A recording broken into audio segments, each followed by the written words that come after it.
नमस्कार दोस्तों, मैं विकास कुमार। आज के वीडियो लेक्चर में आप सीखेंगे सॉल्यूशन चैप्टर। इस लेक्चर को अच्छे से देखिए।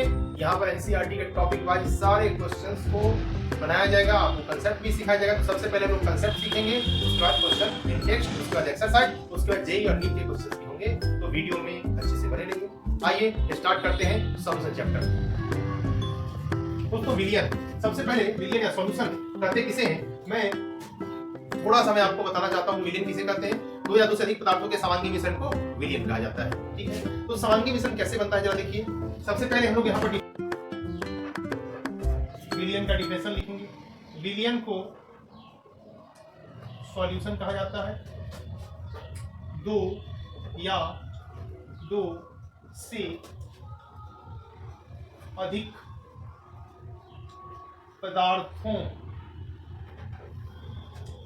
के समांग मिश्रण को विलियन या घोल या सॉल्यूशन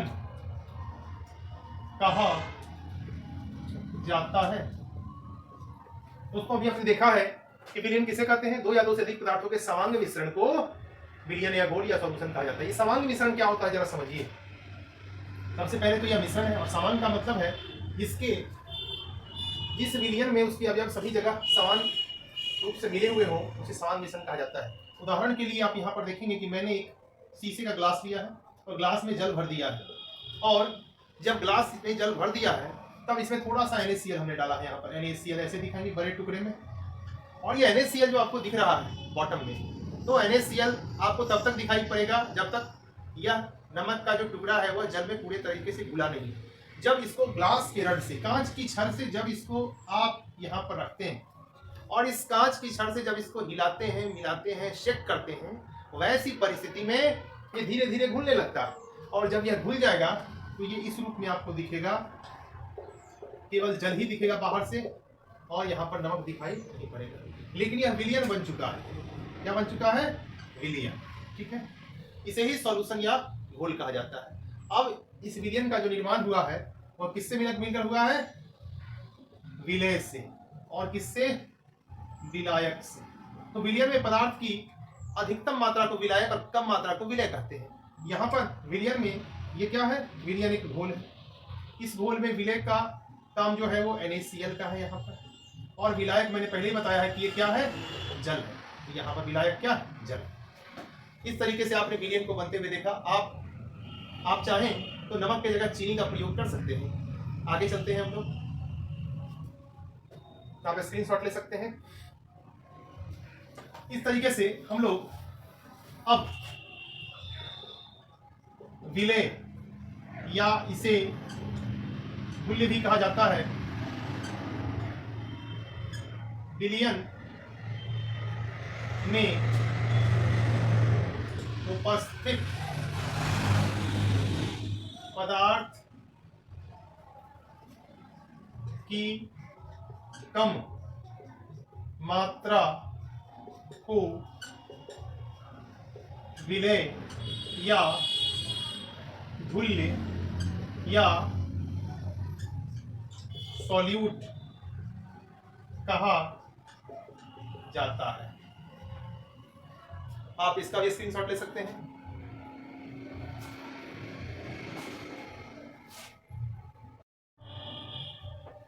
अब विलेय के बाद हम लोग विलायक की परिभाषा लिखते हैं।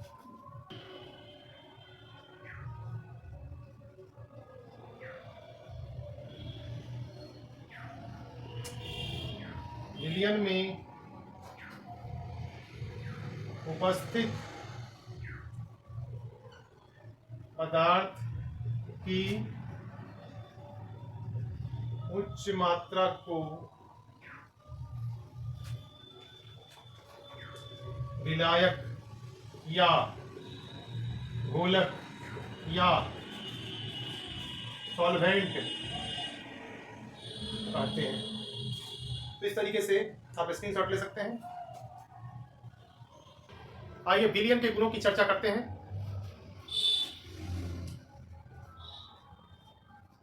विलयनों के गुण। सबसे पहला गुण हम लोग लिखेंगे, यह एक समांगी मिश्रण होता है। दूसरा गुण यहां पर लिखेंगे, विलयन के अवयवों को सामान्य भौतिक विधियों के द्वारा अलग अलग नहीं किया जा सकता है। विलयन के अणुओं का आकार 1 नैनोमीटर या 10⁻⁹ मीटर तक होता है। यहाँ पर हम चौथे पॉइंट में लिखेंगे, विलयन की भौतिक अवस्था विलायक की भौतिक अवस्था के समान होती है। आइए एक करके समझते हैं। यह एक समांगी मिश्रण है क्योंकि इसके अवयव सर्वत्र समान रूप से फैले हुए रहते हैं। विलयन के अवयवों को समान भौतिक विधि जैसे छान करके या किसी सामान्य अन्य विधियों द्वारा अलग अलग नहीं किया जा सकता है। विलयन के अणुओं का आकार 1 नैनोमीटर या 10⁻⁹ मीटर तक होता है। विलयन की भौतिक अवस्था विलायक की भौतिक अवस्था के समान होती है। जब जल में चीनी को मिलाया जाता है तो चीनी ठोस है और जल द्रव है। जल विलायक है, चीनी विलय है। अब जब विलयन का निर्माण होता है तो विलयन तरल अवस्था में अर्थात द्रव की अवस्था में बनेगा क्योंकि विलायक इसका द्रव की अवस्था में था। आइए चलते हैं हम लोग। विलयनों में टिंडल प्रभाव तथा ब्राउनी गति नहीं पाया जाता है, नहीं देखा जाता है, इसको समझते हैं।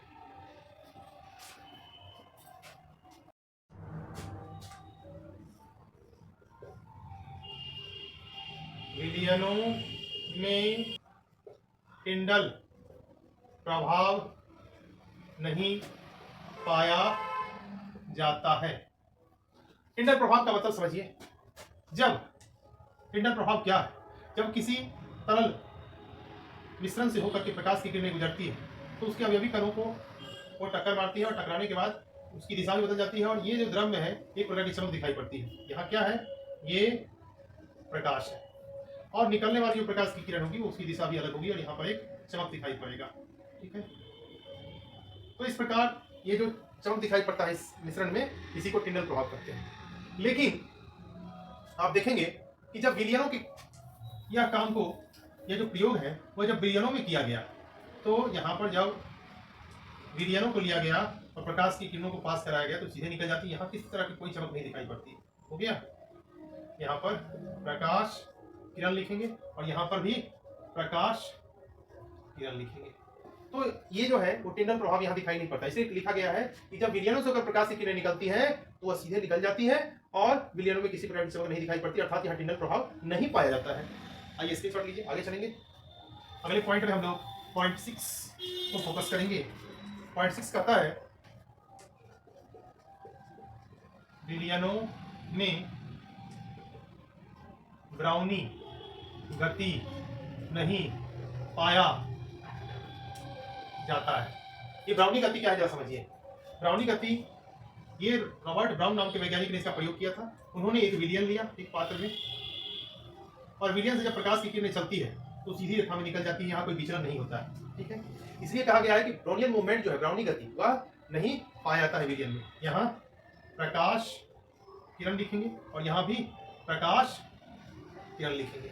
इस प्रकार जब विलयनों से होकर प्रकाश की किरण निकलती है तो सीधी रेखा में बिना किसी विचलन के चली जाती है, अर्थात कह सकते हैं कि विलयनों में ब्राउनी गति नहीं पाया जाता है।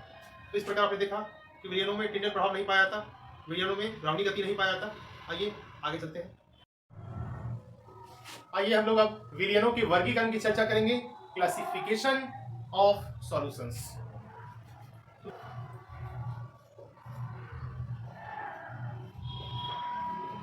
अवयवों की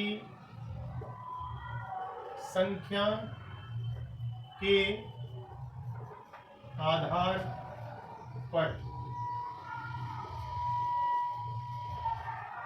विलयनों को निम्न वर्गों में बांटा गया है। अब सबसे पहले अवयवों की संख्या और यहाँ पर विलयनों का नाम। यदि अवयवों की संख्या 2 हो तो विलयनों का नाम द्विअंगी विलयन होगा।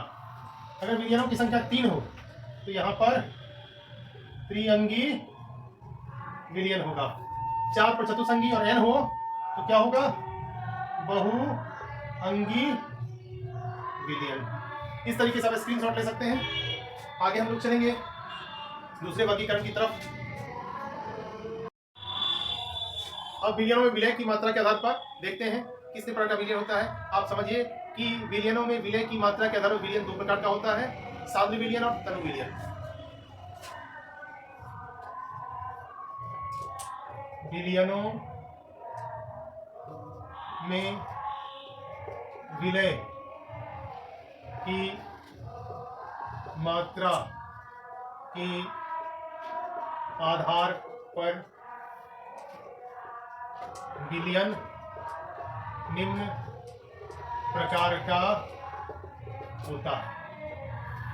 पहला तनु विलयन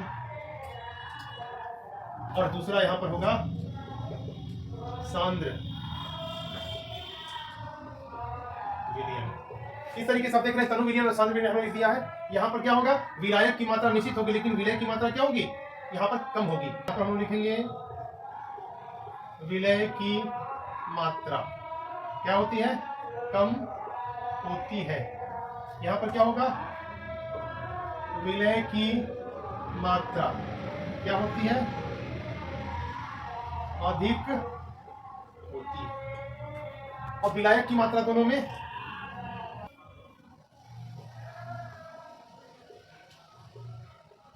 विलायक की मात्रा निश्चित होती है। इस तरीके से आप लिख लीजिए, स्क्रीनशॉट ले सकते हैं। आगे चलेंगे हम लोग।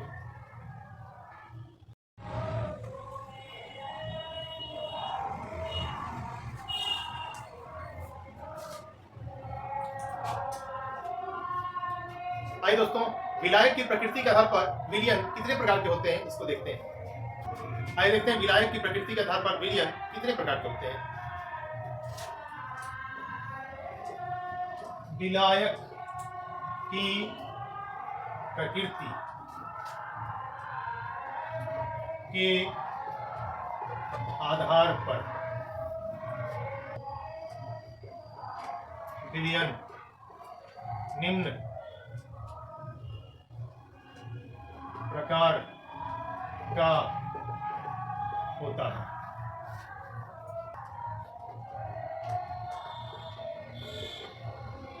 विलायक की प्रकृति, विलयनों का नाम।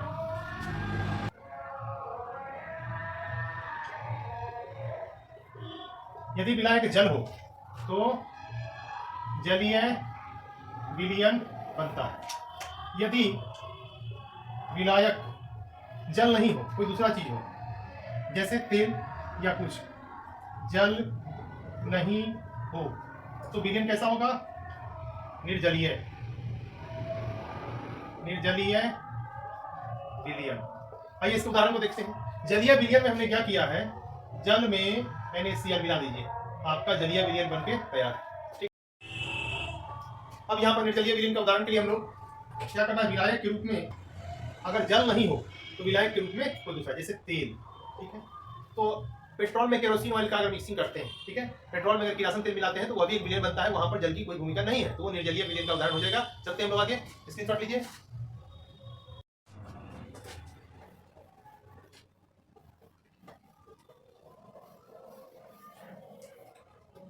विलयनों के सांद्रण के आधार पर विलयनों को दो वर्गों में बांटा गया है। आइए इसको देखते हैं।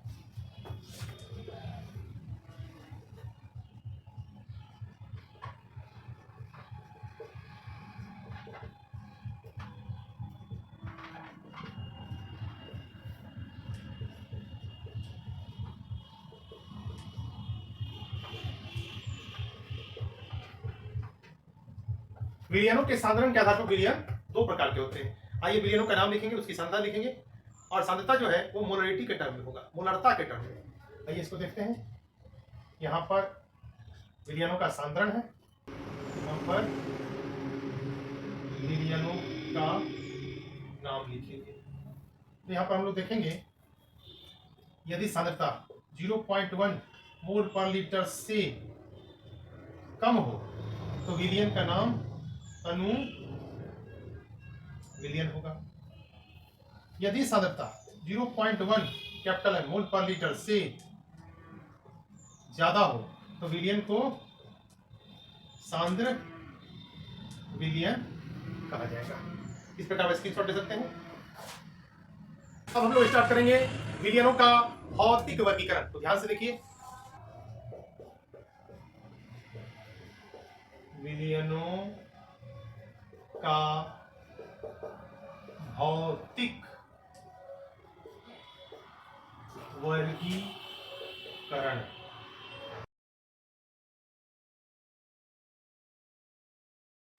विलयनों की भौतिक अवस्था के आधार पर तीन प्रकार का होता है। पहला ठोस विलयन, दूसरा द्रव विलयन, और तीसरा गैसीय विलयन। आप स्क्रीनशॉट ले सकते हैं। हम लोग करके स्टार्ट करेंगे, करते हैं। यहां पर हम लोग विलयन लेंगे, यहां पर विलय लेंगे, यहां पर विलायक लिया जाएगा, और यहां पर उदाहरण लेंगे। तो विलयन का तो नाम हमने यहां पर लिख दिया है कि विलयन ठोस विलयन है। इसके निर्माण के लिए हम लोग विलय लेते हैं, बारी बारी से पहले ठोस लेते हैं। विलायक की अवस्था विलयन की अवस्था के समान होती है, इस प्रकार यहाँ पर विलायक हमेशा ठोस ही रहेगा। ठोस में जब ठोस को मिलाते हैं तो इसके उदाहरण है, इसको सोना गोल्ड औरम के साथ मिलाते हैं, वह भी यहाँ पर सॉलिड है, औरम के साथ मिलाते हैं। तो इस प्रकार यहाँ पर विलय में विलायक जा रहा है, ठीक उसी प्रकार कॉपर औरम में मिल रहा है, अर्थात तांबा सोने में मिल रहा है, और इसका जो मिश्र धातु तैयार होगा वह ठोस विलयन का उदाहरण है। चलते हैं आगे। अगर द्रव को ठोस में मिलाते हैं तो यहाँ देखिए, मरकरी पारा जो लिक्विड फॉर्म में रहता है, तरल के रूप में रहता है, वह जब सोडियम सॉलिड डस्ट में रहता है तो उसमें जब इसको मिलाया जाता है तो सोडियम अमलगम का निर्माण होता है। इसका होता है सोडियम अमलगम, ठीक है, ऐसे लिख सकते हैं, अमलगम का निर्माण होता है। इस प्रकार हम कह सकते हैं कि यह ठोस विलयन का उदाहरण है। ठीक उसी प्रकार हम लोग यहाँ पर जो गैस मिलाते हैं तो गैस के लिए हम लोग H2 गैस लिया जाता है, जो पैलेडियम ठोस में मिला करके हम लोग ठोस विलयन का निर्माण करते हैं। इस प्रकार आप स्क्रीनशॉट ले सकते हैं। आगे चलेंगे हम लोग द्रव विलयन की तरफ। दूसरा विलयन द्रव विलयन है। यहाँ पर विलयन का नाम लिखेंगे द्रव विलयन, साथ में यहाँ पर लिखा जाएगा विलय का नाम, यहाँ पर विलायक, यहाँ पर उदाहरण। आइए क्या करके देखते हैं द्रव विलयन। तो यहाँ पर द्रव विलयन हमने दोबारा लिख दिया। इसको बनाने के लिए हम सबसे पहले ठोस विलय लेंगे, फिर द्रव लिया जाएगा, और फिर गैस विलय को लिया जाएगा, और यहाँ पर विलायक हमेशा द्रव रहेगा। तो सबसे पहले ठोस को द्रव में मिलाते हैं। ठोस हमारे पास NaCl है जो सॉलिड है, इसको H2O लिक्विड में हम लोग मिलाते हैं, और इस तरह से मिश्रण बनकर तैयार है। जो विलयन होगा वह द्रव विलयन होगा। और द्रव में द्रव मिलाते हैं। यहाँ पर C2H5OH जिसे इथेनॉल कहा जाता है, वह तरल रूप में रहता है, यह भी जल में मिल करके विलयन का निर्माण करेगा, वह द्रव विलयन होगा। अब हम लोग गैस लेते हैं। हम CO2 गैस को उच्च दाब पर जब जल में मिलाते हैं तो कार्बोनेटेड सॉफ्ट ड्रिंक का निर्माण होता है, पेप्सी, कोका-कोला, थम्स अप जैसा ड्रिंक पीने वाला। तो इस तरह से वह भी द्रव विलयन का उदाहरण है। आप इसका स्क्रीनशॉट ले सकते हैं। चलते आगे हम लोग। तीसरा गैसीय विलयन है। इसमें सबसे पहले हम लोग विलयन को लिखेंगे, यहाँ पर विलय लिखा जाएगा, यहाँ पर विलायक लिखा जाएगा, यहाँ पर उदाहरण लिखा जाएगा। तो इस तरीके से विलयन का जो नाम होगा वो गैसीय विलयन होगा, विलय ठोस होगा, द्रव होगा, गैस होगा, विलायक गैस होगा। तो उसको गैस से मिलाएंगे। कपूर जो ठोस है वह हवा जो गैस है उसको मिल करके गैसीय विलयन का निर्माण करेगा। ठीक उसी प्रकार द्रव में क्लोरोफॉर्म CH3 जो तरल अवस्था में पाया जाता है वह भी हवा में मिल करके गैसीय विलयन का निर्माण करेगा। और गैस में ऑक्सीजन गैस नाइट्रोजन गैस के साथ मिलकर के गैसीय विलयन का निर्माण करेगा। इस तरीके से स्क्रीनशॉट ले सकते हैं आप।